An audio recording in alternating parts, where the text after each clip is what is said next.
The morning began with a scream, a sharp, breathless gasp from a man who had survived too many storms and had learned to never expect softness from life. But nothing could have prepared him for this scene. A powerful female CEO, the kind who usually appeared on magazine covers and business news panels, lay on the worn-out couch of his tiny Denver apartment, wrapped in his oversized gray shirt, her hair still damp from last night's cold rain. She looked fragile, out of place, and heartbreakingly human. And when she opened her eyes and whispered a sentence that shattered everything he thought he knew, single father Aiden Hayes felt the ground slip beneath him, leaving his heart frozen in his chest. If you believe in kindness, second chances, and stories that remind us of humanity, please like, comment, share, and subscribe to the channel Soul Tale. Your support helps us bring more emotional stories to life. Aiden's life had been a long stretch of responsibility, exhaustion, and quiet resilience.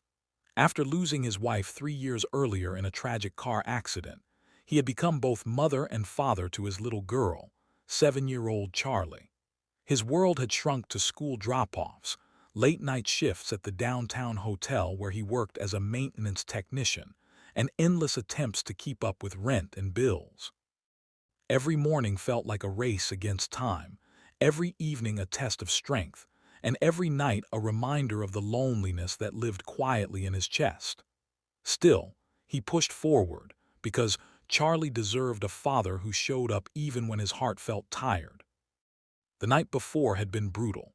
A snowstorm had hit Denver unexpectedly, scattering chaos across the city.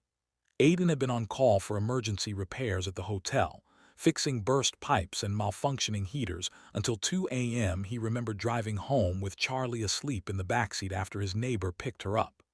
He remembered seeing a figure on the side of the road, a woman stumbling in the snow, drenched, freezing, and desperate.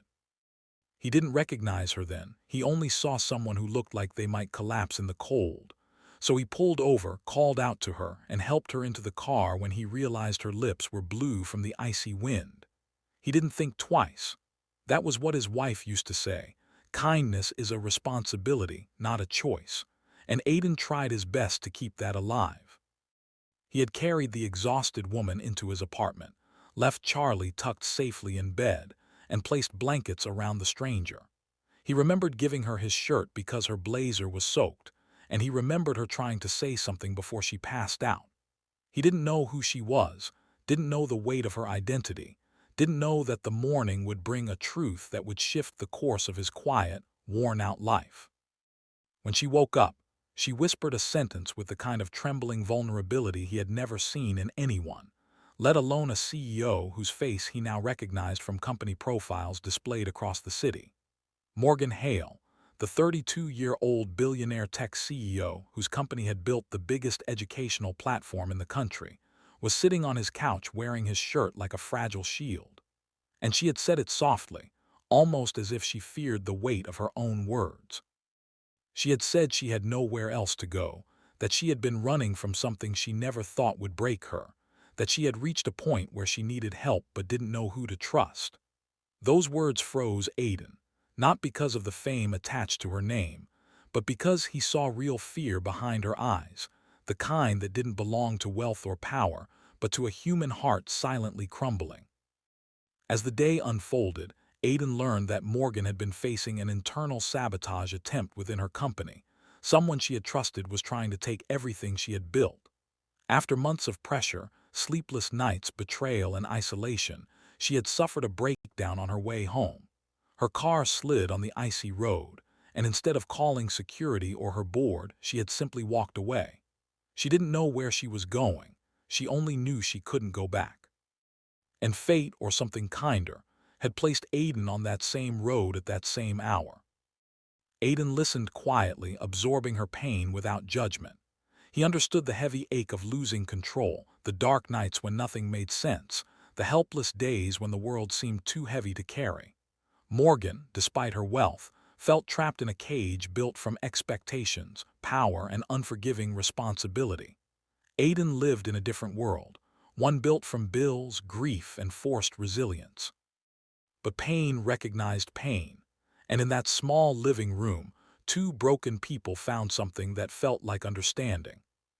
Morgan stayed that morning, then the afternoon, then returned again the next day. Not because she needed shelter, but because she needed space to breathe, space she had never been allowed at the top of her empire. Charlie adored her instantly, innocently calling her the lady with the winter hair, referring to her sleek platinum blonde waves. Morgan didn't correct her. She simply smiled, letting the warmth of a child's presence soften the edges of her turbulent heart. Over the weeks that followed, the small apartment became a place of quiet healing. Morgan would arrive early before the world noticed her absence, sit on the kitchen floor drinking coffee from mismatched mugs, and watch as Aiden packed Charlie's lunch. She called it her escape, her tiny world far away from corporate battles and boardroom wars. But Aiden saw something else. He saw a woman who had given the world everything and forgotten to give herself rest. The transformation wasn't sudden but slow and steady, like winter melting into spring.